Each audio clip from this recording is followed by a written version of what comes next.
அனைவருக்கும் வணக்கம். வாசகர்களால் நான், வாசகர்களுக்காக நான். அறிஞர் பெர்னார்ட் ஷா நமக்கு வெற்றியின் ரகசியத்தை சொல்கின்றார். என்னவென்றால், அவர் இளம் வயதாக இருக்கும் பொழுது 10 காரியங்களை செய்ய முயன்றார். அதில் 1 தான் வெற்றி பெற்றார். மற்ற 9 தோல்வியடைந்து விட்டார். சிந்தித்து பார்த்தார். 9 வெற்றியடைய வேண்டுமானால் 90 தடவை முயற்சி செய்ய வேண்டும். அப்படி முயற்சி செய்தால் 9லும் வெற்றி பெறலாம் என்று கண்டுபிடித்தார். அதாவது முயற்சிகளின் எண்ணிக்கைகளை கூட்ட வேண்டும். முயற்சிகளின் எண்ணிக்கையை கூட்ட வேண்டும்.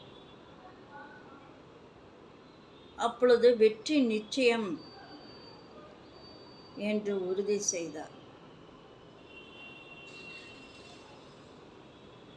நாமும் ஒரு செயலை செய்ய தொடங்கினால்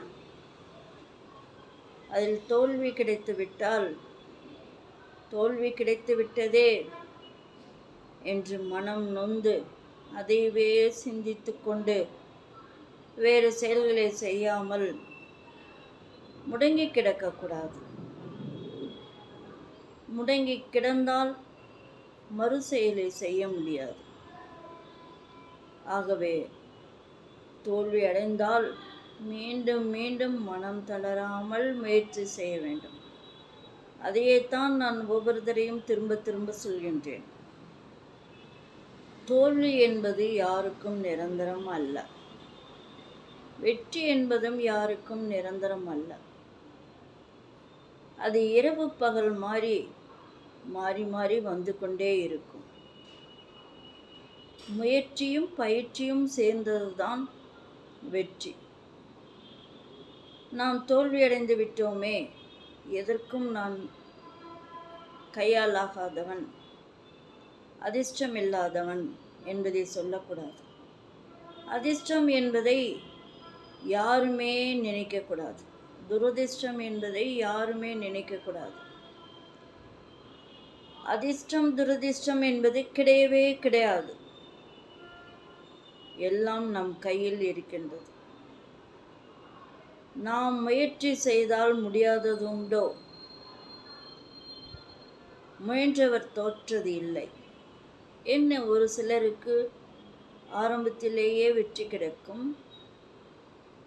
பல பேர்களுக்கு பல தடவை முயற்சி செய்த பிறகு வெற்றி கிடைக்கும். வெற்றி கிட்டாமல் போகவே போகாது. கஜினி முகமதும் தான் நமது நாட்டிற்கு 18 முறை படையெடுத்தார். அந்த மன்னர் மனம் நொந்து போனாரா? இல்லவே இல்லை. வெற்றியின் பாதையில் பயணிக்க முயற்சி என்ற ஊன்றுகோலை, தன்னம்பிக்கை என்ற தடியை பிடித்துக்கொண்டு தளராது வீறுநடை போட வேண்டும்.